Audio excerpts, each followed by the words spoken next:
Good evening, Florida, and welcome to Coastal Conservative News, where truth has a backbone and freedom still has a home. I'm Michelle Posey. And I'm Allie Leger. We're bringing you the bold stories, the real headlines, and the voices that matter most, right here from the heart of the free state of Florida. Yes, from Tallahassee to the Suncoast, we're tracking the political shifts, community victories, and constitutional battles shaping the future of our state and our nation.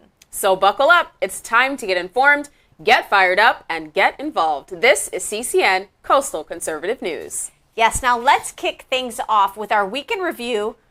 This week, we are filling in for Katie, so check out the Week in Review with Allie and Michelle.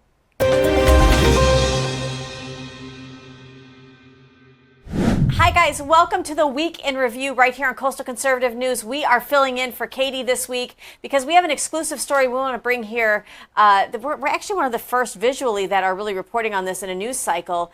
Guys, how many of us have seen the attempt to not only push Drag Queen Story Hour, but other things really not appropriate for children? Right. And yet some people are trying to make that mainstream. I want to welcome to CCN. We have here Jennifer Pippin. She is the chair for Moms for Liberty in Indian River County. And we also have Thomas Kenny. Guys, thank you so much for joining us on CCN today. Good to be here. Thank you for having us. Yes, thank you. This is awesome.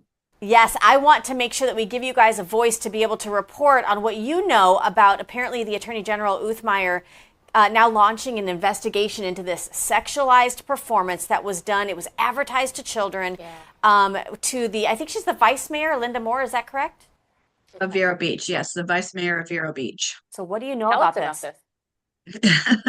So it's take fun. it. I was gonna say, Thomas, I'll pick up the beginning and then you can chime in. So over a month ago there was a Pride event and it was advertised for all ages welcome. So in the past they have held drag queen events and Pride events, but always the kids were excluded when it got to the nighttime, or it said adults after 8 p.m. or something like that. So this is the first time it literally said all ages welcome. So probably about 9-10 p.m. One of my friends sent me a picture of what was going on at Kilted Mermaid, again owned by Vice Mayor Moore, and there was children in present of the drag queen there, and there was live videos going from the Kilted Mermaid. There was live videos going from both of the drag queen pages. So immediately I sprung into action and I was screen recording from my laptop and my cell phone from all of live videos. I was taking screenshots from those live videos, and I was like, this is absolutely not appropriate for kids. So this is where some people and I differ. If drag queens are performing for adults, in my opinion, absolutely fine. What adults do, as long as it's not illegal, fine. Right, people who are, more involved with the church and religion, they disagree with me. That's fine. We can agree to That's disagree. fine. But Right. as soon as we saw children were involved, we jumped on board really, really quick. And again, I had other people screen recording and taking pictures and, just trying to get from all angles. And literally, they were advertising this on live at the Kilted Mermaid through the drag queens pages. And, you'll see local news media here say, oh, children weren't in attendance at these drag queen shows. And we literally are like, that's not true. We posted all the videos and pictures under their reels. Nice. And then, of course, Thomas Kenny with the Sunshine Journal was the only one to pick it up when it actually happened. And I blasted all over my social media. So I filed this as a private citizen, not under any organization, not Moms for Liberty, not Moms for America, not Florida Citizens Alliance, nothing. Yeah. I just filed it as a private citizen. And Thomas Kenny can tell you what he did from there when he picked up the story. And he was the only one that talked about it until the AG picked it up. Wow. Go ahead, Thomas. Give us your take. Yeah, it's interesting because Jennifer, like she said, she filed this as a private citizen. And, I just saw all of the pictures that she got from friends. It's because they were posted to the Kilted Mermaid as they were happening. So pictures with kids, pictures with drag queens doing suggestive lewd dancing and then walking over and saying hello to a child with money in their hand, cash in their hand, because they're running around doing their performance, getting dollar bills, just like a strip club. That's what they were doing. And so, it was pretty, like I always told you the last time I was here, the news writes itself. Yes. And this was my most read story by far since I've done the Sunshine Journal. By 30%.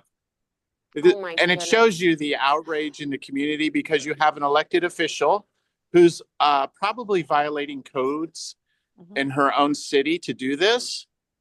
And one of the council people actually brought it up at the meeting on July 22nd, saying, "Hey, this could be a code violation. We should look into it."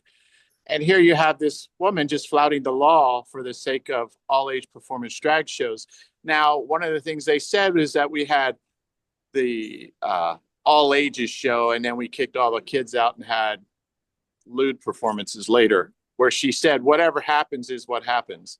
But pictures came Excuse from all me. times during the day. So On the dais, she said that at the city council meeting. yes, Well, she that's did. now on public record. Yeah, That's very I'm interesting. thinking that this is terms for removal, if anything. She's clearly violating law and statute that is currently on the books right now. And as we've read in this press release, that Attorney General Uthmeier is actually asking, he subpoenaed Moore and the Kilted Mermaid for all video surveillance, all associated logs, notes, and documents, copies of any and all employees' work schedules who were there, all of these things. I would imagine that also, have you guys heard from the Attorney General with regard to the evidence that you guys have now collected as basically citizen journalists? Right. Absolutely. Mm-hmm. One of the things I'll say is Jennifer's turned over everything that she gets to the Attorney General. So, That's and you're amazing. right. As this is ongoing, I think Linda Moore's possibly incriminating herself with her public statements. And the other side of this is that, this is a subpoena for an investigation. Mm-hmm. Jennifer can speak more to what she's said in regards to that subpoena, but because she's got some She's new made information. public comment on the subpoena itself. Oh yeah, Yes. Yes. she's accused Moms for Liberty. One of the things that happened, I did a story on the subpoena, and they accused Moms for Liberty for doing all this. Jennifer, like she said, she's a private citizen. In no way has she done anything. Someone actually sent 12 packages from undisclosed location through the U.S. mail, and each one contained a sex toy and a note saying that she should resign. 12 packages, but they didn't put enough postage, and they used the return address as the Kilted Mermaid. And so they all ended up back at the Kilted Mermaid, Vice Mayor Moore's restaurant, which she owns with her husband. And they went out and said, Moms for Liberty did this. Then there was a 13th one that got to the city attorney, and he opened it, of course, and saw the evidence. There's been a police report. So this is really Wow. this is a story with a lot of moving parts. We're going to be talking about more of that later.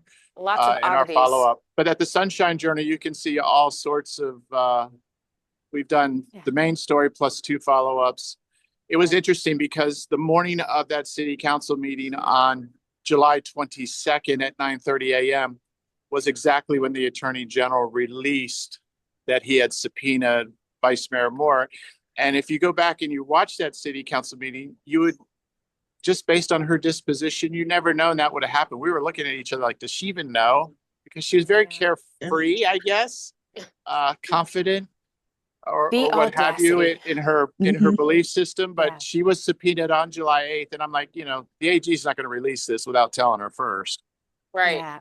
Well, and doesn't the city council have a sitting attorney that advises them? And do you know what that attorney has advised Moore, if anything, or the city council in general?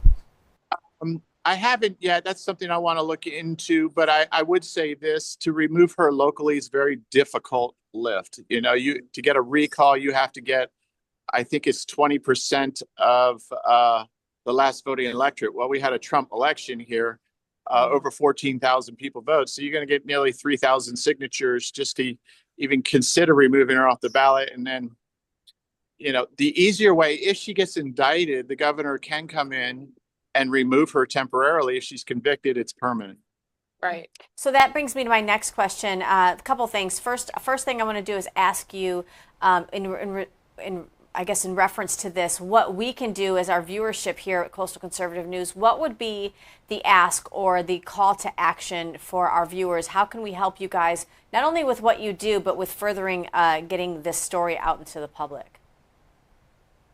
So my first thought when you say that is right now in the news media and even on the Kilted Mermaid pages, the drag queen pages, they're all saying that this was challenged because it was an LGBTQ event.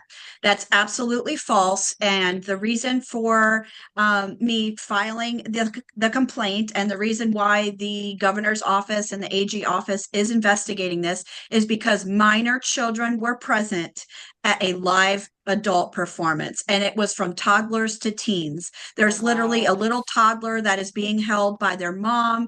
We've submitted all of those pictures. They're all across the internet. There was a group of teenagers sitting on an outside table where the drag queen literally bent over in his thong and put his buttocks up against the glass where that table of teen boys were sitting with a handful of cash. And later ended up, of course, stripping. And they're saying, oh, there was a daytime event and a nighttime event where anything could happen. I did not submit any evidence for the nighttime because everything we saw was during the day. It was in the daytime where literally both drag queens were stuffing their brassieres with $1 bills that they were collecting from the crowd. Again, the other, drag queen, they were calling her Barbie. They were calling her all these kinds of names. She literally was bent over in her thong in front of a maybe 8-year-old child. She hit her head, he hit his head on the speaker and then flicked off the speaker right in front of this young child. So it was not a family-friendly drag event. So the biggest call to action I could ask for your listeners and anybody who's wondering what actually happened, look at the complaint, share the factual information that the complaint was that minor children were at this event, and, petition the AG to continue to look into this. If anybody has additional pictures and videos that are shared on the internet, to please submit it to their office because they are, looking at everything that's being submitted, and just giving the support to the AG because right now the opposition is again trying to say that this was complained about because it was an LGBTQ event, and had it been a Magic Mike show or a Topless Tina show or whatever the case may have been, my complaint would have been the exact same thing. You'll see in my complaint I did not mention drag queens at all. It was for the Protection of Children Act, which said it was for live adult performances. I love that, Jennifer, and I love what you're doing. Let our viewers know where they can reach out and get in contact with both of you, specifically not only for Moms for Liberty, but also, Thomas, where they can find the Sunshine Journal as well. Yeah, so the Sunshine Journal is on Substack at the @ symbol, the Sunshine Journal, at the Sunshine Journal. You can find it there. It's a free read. You can see all of our stories. I'll be doing another one over the weekend in regards to the latest developments in terms of the different things that Linda Moore has been saying. She's raised, she started a GoFundMe for her legal fees. It's roughly over $20,000 by now. And I think a lot of this is they've been peddling not true information to continue the funding going because they're trying to frame it that Moms for Liberty did this. I know, Jennifer, this is not something that the organization would have had to vote on this, number one. Right. And I'm in the organization, so I know that's not what happened. Jennifer did this as a citizen, and that's the way it's always been. Yeah. Stuff. So stop speaking all that truth, Thomas. Oh, I can't help it. Well, thank you both. Speak the truth. I know, right? And Jennifer, where can we find you? Where can we find you? And Moms for Liberty. So we have, our National Moms for Liberty is www.momsforliberty.org. You click on the map and find your chapter. We're nationwide. If you want to connect with us directly, we have a website. So Moms for Liberty, Indian River, Florida. We have a public Facebook page where you can see all the pictures and videos of this wonderful family friendly event and everything else.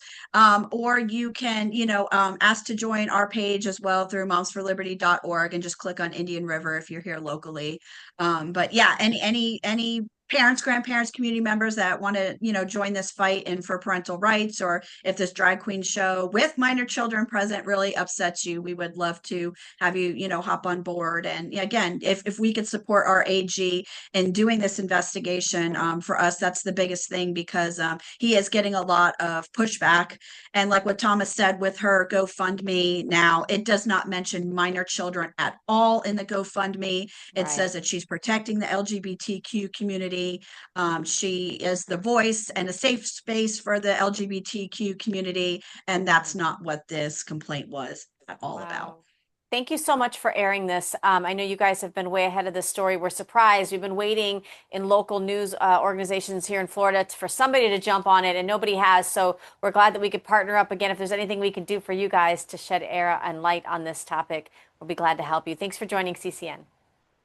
Thank you, Michelle. Thank you for having us. Allie. Appreciate Bye, you. guys.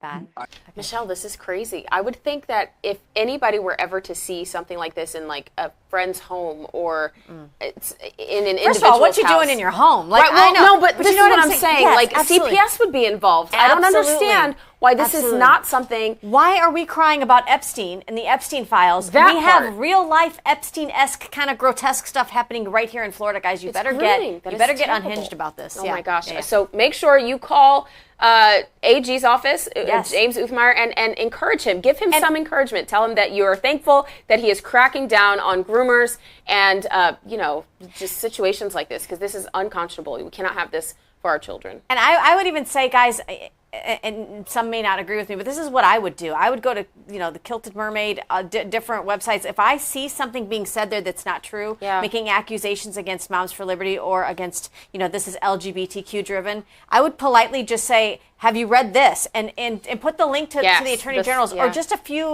few mentions of there were minors involved. Are you okay with minors? You don't have to sit there all day and be a keyboard warrior, but a little bit of information goes a long way. Yeah, poking that bear just to get the truth out. It's necessary. Yes. All right, you guys, we'll be right back with more CCN. Hi. Hello, how are you? We are here to get an IV. An IV. I heard you have an IV room? Yeah, absolutely. You just head right back this way. So what? Awesome. Thank you. Knock, knock. Hello. Hi, I'm Michelle. I'm Sarah. Sarah, this Hi, is Al. Allie. Nice to see you. How can I help you? We're stressed. We're moms. We've got multitasking going on. I feel like I fall victim to like a brain fog a little bit. I don't know if that's my age or whatnot. You need a little bit of clarity, a little bit of energy. Yep. Right? Is there of an IV that you would recommend for that? Thank you. We call this the brainstorm. The brainstorm. The brainstorm. Come visit We the People Health and Wellness Center. Where medical freedom exists. All right, now thank you for joining us. We will be right back with Raj Doraisamy with our Suncoast community segment.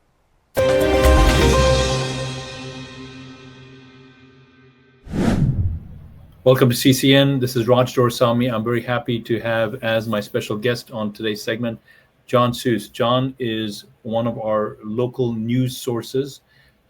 His publication, Sarasota Phoenix, puts information out that the big media outlets are either afraid to put out or have been bought or sponsored, so they don't put out. So just very happy to have a truth teller on the show today. John, how are you doing today? Doing fine. I want to congratulate you on your meeting you had down in Venice. It was a huge success, and continue doing the good work. Really appreciate it. Yeah, you're welcome. And John's obviously referring to the Reclaim campaign that we had just recently. We're going to talk about that in this segment here. But before we do, John, it seems like it's a lifetime since that event happened, although it's just a few days. So much is happening right now in Florida, and not all of it is being reported on. So why don't we kick it off with what some of the stories you're working on right now, and why you're promoting and covering those stories, John? Well, the recent story we're covering is a situation that took place recently when this is Governor DeSantis of Sarasota. I was informed by a source that he was having a breakfast meeting over at the UTC, Randy Benderson's UTC, at Capitol Grill, in a private breakfast meeting. So it was sourced. I went to the meeting, and It was taking place at the Capitol Grill. It was closed to the press and the public, and I waited to near the end of the breakfast. Governor DeSantis came out with, he was accompanied by his appointment, the CFO, Blaise Golia, and a few other people, and they were walking out. And I asked the governor what was the meeting about, and he was rushed by and into his car, and off he went, and just mentioned that he was meeting with some of his supporters, which was kind of interesting. And one of the individuals that was not there, and I hear was disappointed and surprised he wasn't there, was Florida State Senator Joe Gooders. At that particular time, Thursday morning, it was before Gooders was announced to be the replacement for Whatley for the chairman of the Republican Party. At that particular time when that meeting was taking place, Joe was still candidate to run against Ignolia. And so it was kind of interesting that Joe wasn't there and what the meeting was all about. The governor proceeded to have a press conference in Bradenton at 12 o'clock, talking about an audit for the Manatee County government. And I was told by another source that at that particular meeting that the governor was given some campaign contributions by one of the individuals who was at the meeting, a local developer, Pat Neal. I called Pat the next morning and asked him if he indeed was giving campaign contribution checks to Governor DeSantis, and he inquired, and he said he did, and he said it was given to a PAC called Florida First.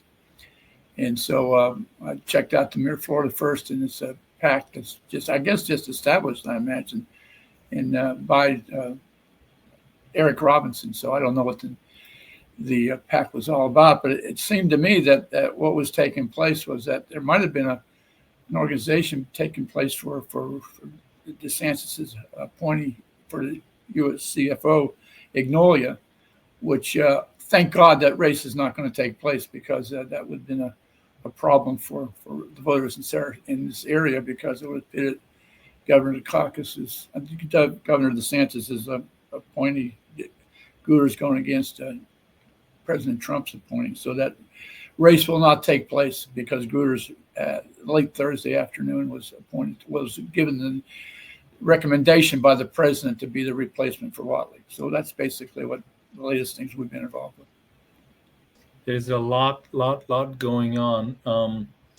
And with regard to transparency, with regard to having leaders that are accountable and transparent, that seems to be a big common theme, John, in the type of reporting you do. You also covered the Reclaim campaign event. I'm going to put that back on the screen here. This is the conference that took place on July 26th. And there was a lot of energy, a lot of excitement around that. What is your perspective, John, on what some of the people were expecting from the conference, what they may have taken away from the conference? What's your thought on that, John? Well, first of all, I think what you're doing is exceptional. What you're doing in your philosophy is to, which was successful in Manatee County, where they were successful in electing American First people up in Manatee County. And what it is the formula is let's forget about what we disagree upon and come together what we agree upon and move forward, which is, and you're putting together some of those principles. And what you were putting out at that particular meeting was ways of electing individuals that were basically true. The idea we're talking about is American First. I know that's the grassroots organizations here in Florida.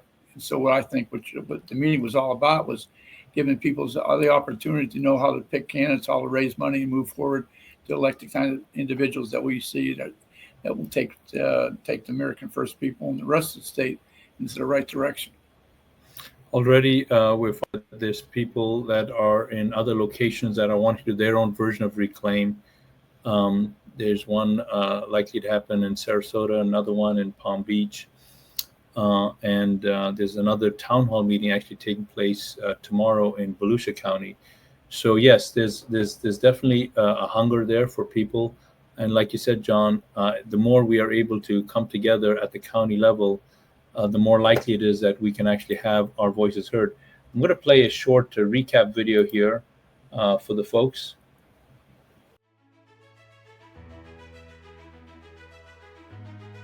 8 of the 9 major interveners complaining about this rate case, guess who they are? And like many of you, I never asked for this battle.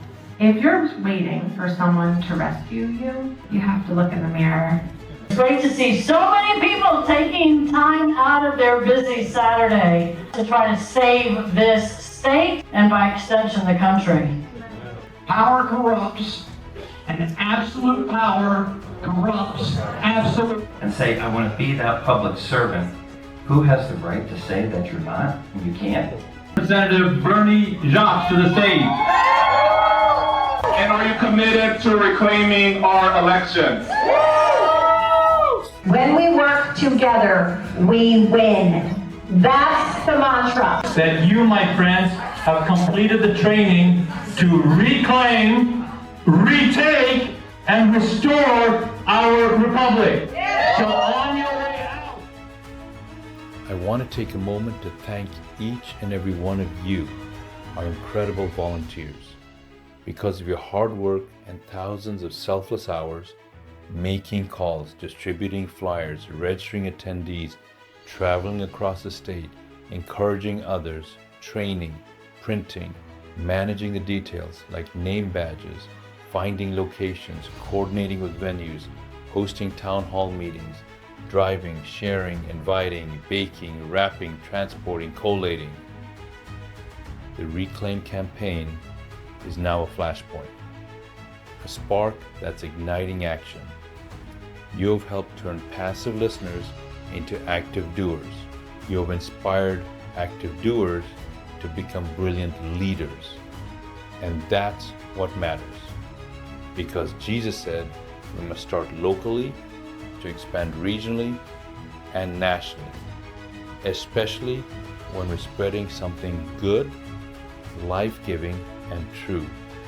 It's all about, and always has been, about what we do locally. Thank you for being the hands and feet of this mission.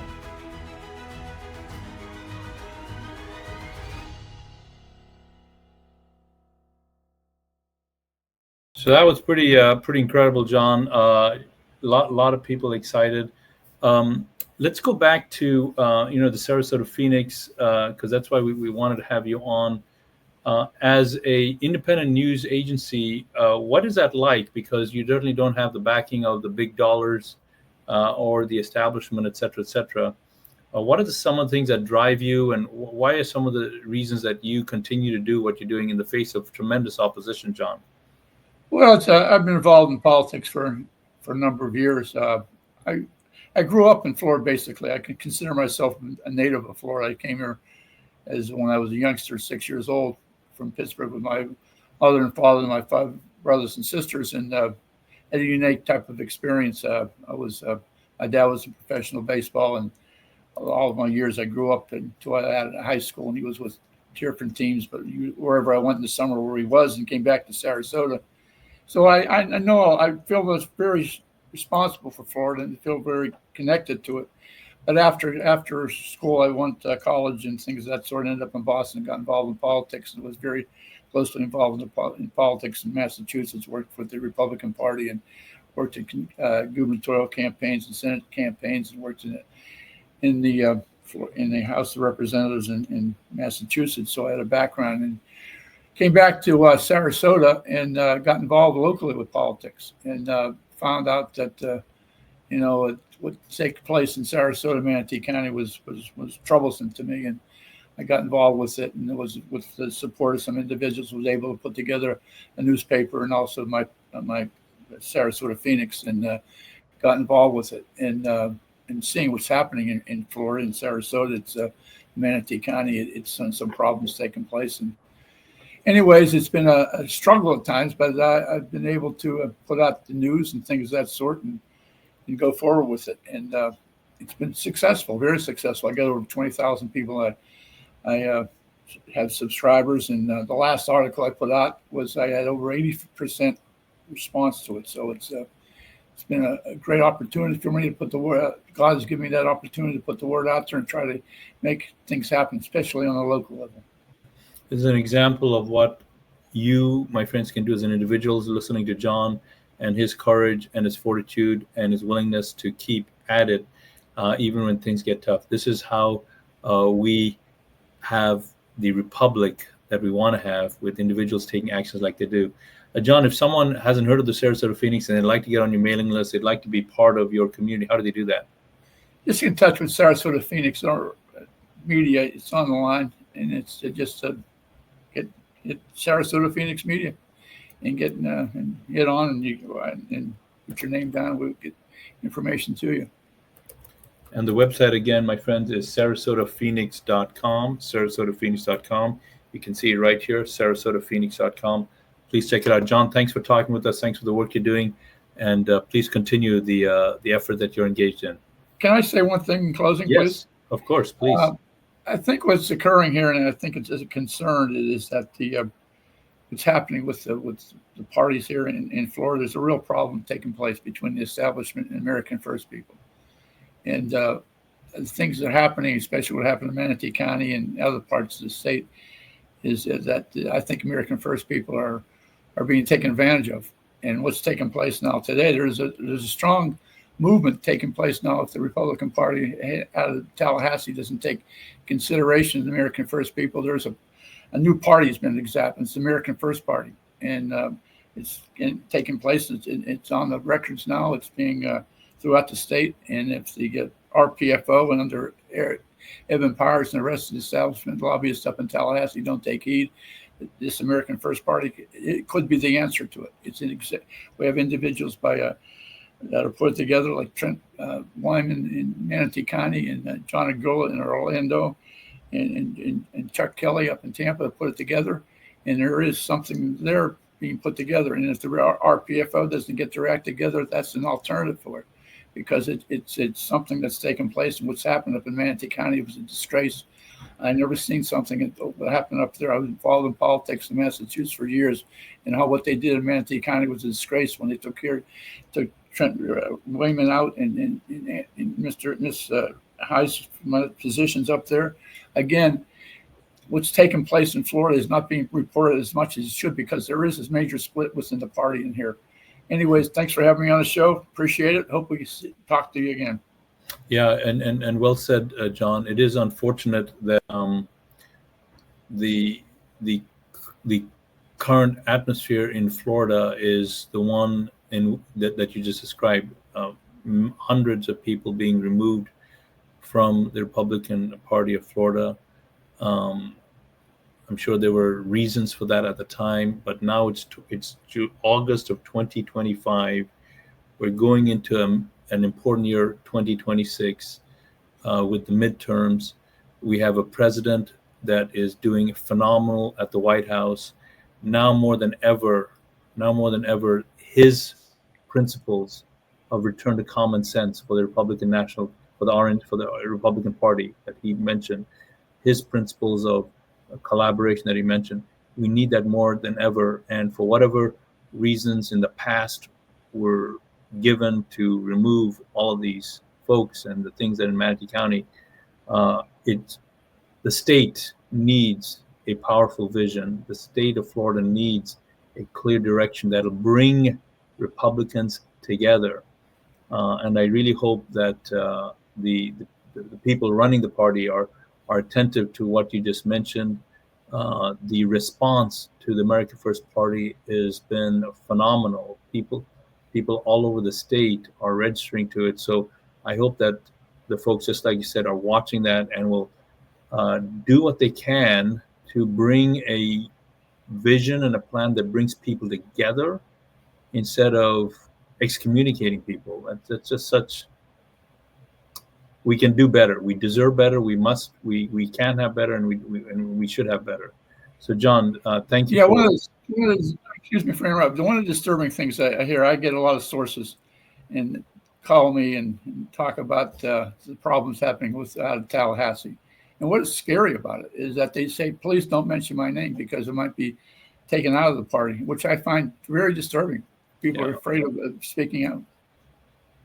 Well said. It's when Americans are afraid of retribution from their own party, that is a tell That is why I left 3 countries to get here. We can't have that. That's not the beginning of tyranny. That is tyranny. And people that are forwarding that threat of retribution are doing so under the guise of unity. Yeah, the way we are unified is keep your mouth shut and do what we ask you to do. That is not American. It's not what built this country.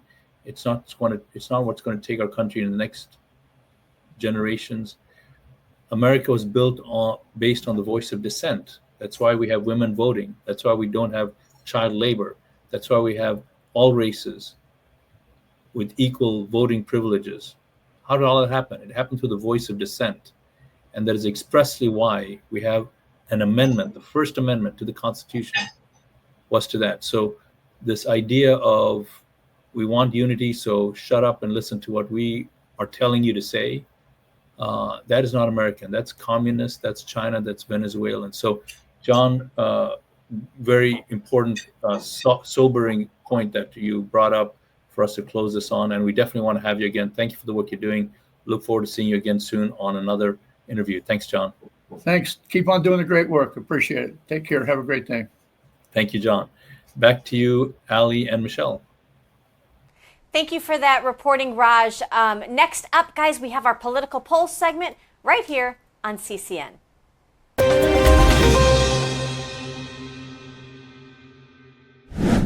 This is Political Pulse right here on Coastal Conservative News, so buckle up, get ready.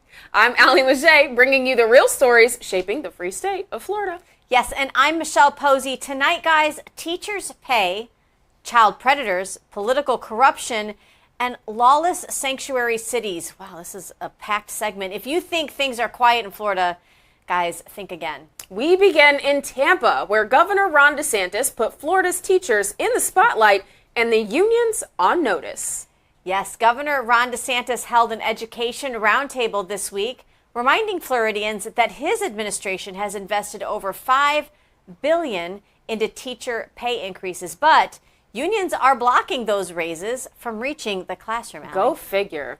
That's right. The governor called out local unions directly for delaying deserved raises to the teachers educating Floridians' next generation. Watch this clip. So we signed a budget in Florida. It was the highest per pupil spending that we've ever had, but I asked in my budget recommendations for an increase in our teacher pay program, and so we wanted an increase. The one thing I will say on teacher pay, budget was signed at the end of June. Budget went into effect on July 1st. The money's there. What we've seen, unfortunately, in some school districts, not all, and not even most, but some, I think we had 16, that delays giving the salary increases to the teachers. And some of that was because of school unions. And what they would do is they knew they had this money that had to go to teacher salaries, so they would withhold that as a bargaining chip to be able to extract other things for their agenda that have nothing to do with increasing teacher salaries. So we got in a situation where, like last year, you had 6, 7, 8 months went by where some of these unions were holding up the pay increases for the teachers. That is not right. And so we don't want that to happen. Wow, Florida's education commissioner backed that message, sending letters to every school board demanding they hold unions accountable and get the money to the teachers. No more political games. Take a quick look at this photo. In a state where we fund results, not red tape, it's time to put our educators first and not union bosses. Guys, I remember when I ran for school board in 22, I was the first school board candidate in all of American history to be endorsed by a sitting governor. And I remember battling teachers' unions. They were more concerned about other things than focusing on what really mattered, which was better student outcomes and teachers' raises. That's true. It's I commend Governor DeSantis for what he's doing. And I. Speaking of accountability, Ali, Governor DeSantis recently issued an executive order suspending Fort Pierce City Commissioner James A. Taylor after he was charged with multiple disturbing crimes involving minors. According to reports, Taylor faces 6 counts of transmitting harmful materials to minors, 6 counts of lewd communication, and 4 counts of obscene online solicitation. Wow, these are the kinds of cases that demand swift and strong action, and on this, DeSantis definitely delivered. Take a look at this image here. Floridians deserve public servants who protect our children, not prey on them. Amen. I think every mom and pop out there will agree with you on that.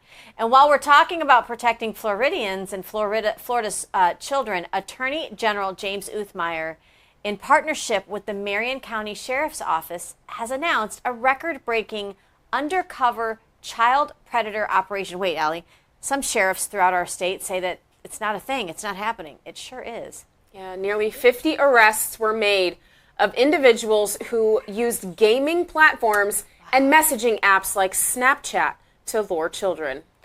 Meyer's office has already filed a lawsuit against Snapchat for violating Florida's new 2024 law that restricts social media access for minors. His message is clear. If you're targeting kids in Florida, the law will find you, and it will not be gentle. Hey, better the law catches up to you than mom and dad's. Maybe they should go to Alligator Alcatraz. I'm saying. Meanwhile, AG Meyer is also taking a stand on illegal immigration, sending a formal warning to Orange County Mayor Jerry Demings and his commissioners. He reminded them that Florida law does not allow sanctuary policies, and they are legally required to cooperate with ICE in apprehending and transporting illegal aliens. I don't understand what the issue is here. I don't. The letter makes it crystal clear, guys. If they don't comply, they face civil and criminal penalties, including removal from office. Take a look at this. If it comes to saving lives and protecting our cities and our counties, I will have a conversation with absolutely anybody, anywhere. Look, you got 7 individuals here, people that are going to have ICE detainers if they don't already. Would the mayor just assume we're not going to hand these guys over to ICE? These disgusting, disgusting predators? We don't have the ability to hand these guys over. What would the mayor say to that? These are people that preyed upon kids, brought cocaine, brought condoms, wanted to do heinous things to kids. And we're just going to say, oh, we don't have the ability to help? No, that is wrong. That is wrong, and I reject it. In other words, enforce the law or lose your seat. That's what it means to live in a law and order state. And we have a little bit of an update with that. Mayor Demings has signed the agreement that he will now cooperate with ICE. Look at that. A little bit of flexing of a muscle and people actually fall in line. Guys, this week's Political Pulse proves once again, Florida doesn't just talk about leadership. We live it. From fighting for teachers to protecting our children and enforcing immigration laws, our state is putting bold action behind bold values. That's right. Don't blink, because every week brings another win for Floridians who believe in freedom, faith, and the rule of law. Thanks for joining us on Political Pulse. They've censored the truth, manipulated the narrative, and told you to sit down and shut up. But not here. Not on our mic. Open Mic with Allie and Michelle is the podcast where free speech lives, patriotism thrives, and the truth doesn't whisper, it roars. That's right. We break down the stories the media buries, the policies that threaten your freedom, and the culture chaos Gen Z is waking up to literally every day. From whistleblower exposés and global conflicts to the spiritual war on masculinity, we don't just talk about it, we say what they won't. That's right. If you're tired of soft takes, scripted spin, and really plastic politics, it's time to tune in and turn up. Because this mic is always open. And now we will go to Kevin with this week's Faith in Focus.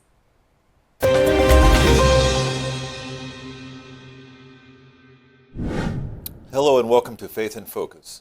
Today we're tackling one of the toughest questions in Christian theology. Why does God allow pain and suffering in the world? How does this connect to free will? And how does love ultimately triumph over the abundance of evil we see around us? We'll explore these ideas through a Christian lens, drawing on insights from thinkers like Dr. William Lane Craig. So let's dive in.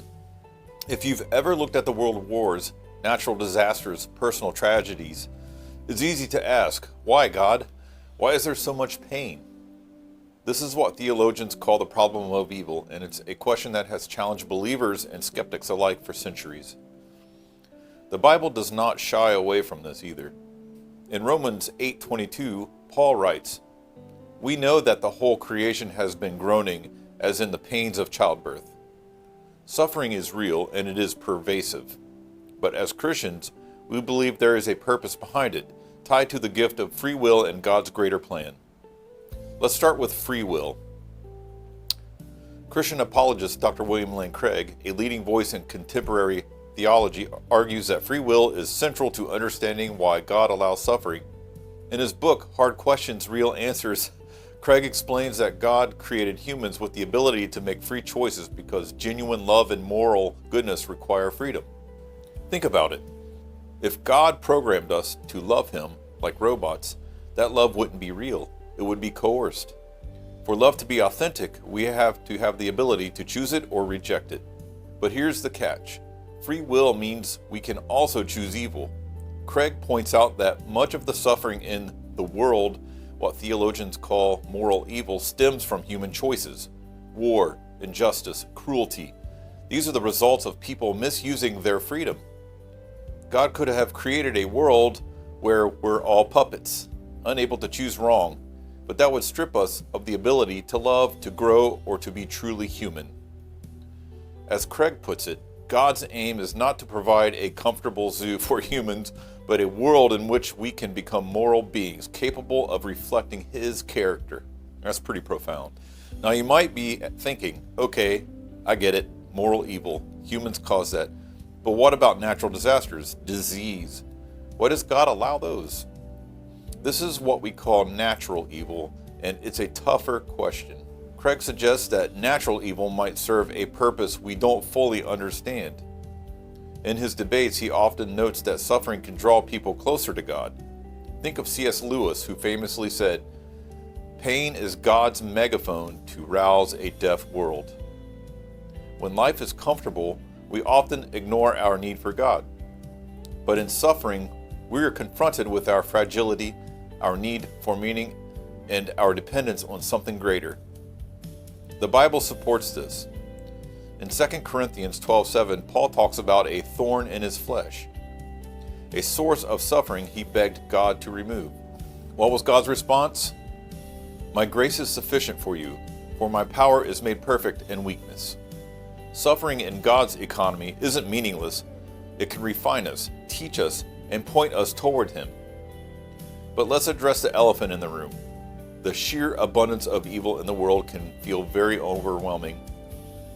From genocides to personal betrayals, it's tempting to think evil has the upper hand. And yet, Christianity boldly declares that love triumphs over all evil. How? Through Jesus Christ. The cross is the ultimate example of God entering into human suffering. In John 3:16, we're told, "For God so loved the world that he gave his only Son." Jesus didn't just observe our pain, he took it on himself. The cross shows us that God isn't distant. He's intimately involved, turning the worst evil into the greatest good, our redemption. This brings us to the heart of the Christian response to suffering, love. Dr. Craig often emphasizes that God's ultimate goal is to bring as many people as possible into a loving relationship with him. Evil and suffering, as painful as they are, exist in a world where free will makes such a relationship possible. But evil doesn't get the final word. In Revelations 21:4, it promises a day when God will wipe every tear from their eyes. There will be no more death, no more mourning or crying or pain. In the end, love wins because God is stronger than any evil. Think about the stories we hear. People who forgive their enemies, communities that rebuild after tragedy, or individuals who find hope in the darkest moments.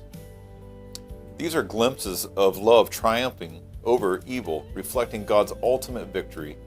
As Christians, we're called to participate in this victory by loving others, even in a broken world. When we choose love over hate, forgiveness over bitterness, we're aligning with God's redemptive plan. So why does God allow pain and suffering? From a theological standpoint, it's because free will is necessary for genuine love and moral goodness. Suffering, whether caused by human choices or natural events, can draw us closer to God and refine our character. And while evil is real and abundant, the cross shows us that love is greater. As Dr. Craig reminds us, God isn't just sitting back, He's working through history to bring about a world where love reigns supreme. As we close, I encourage you to reflect on this. Where have you seen love triumph in your own life?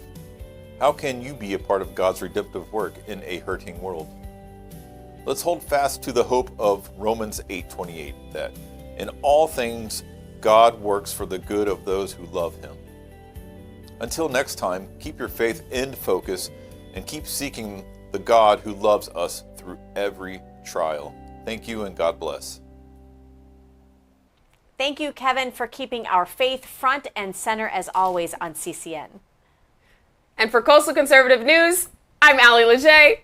And I'm Michelle Posey. We'll see you next week at 7 p.m. Hope you have a good weekend. God bless you and God bless the great state of Florida.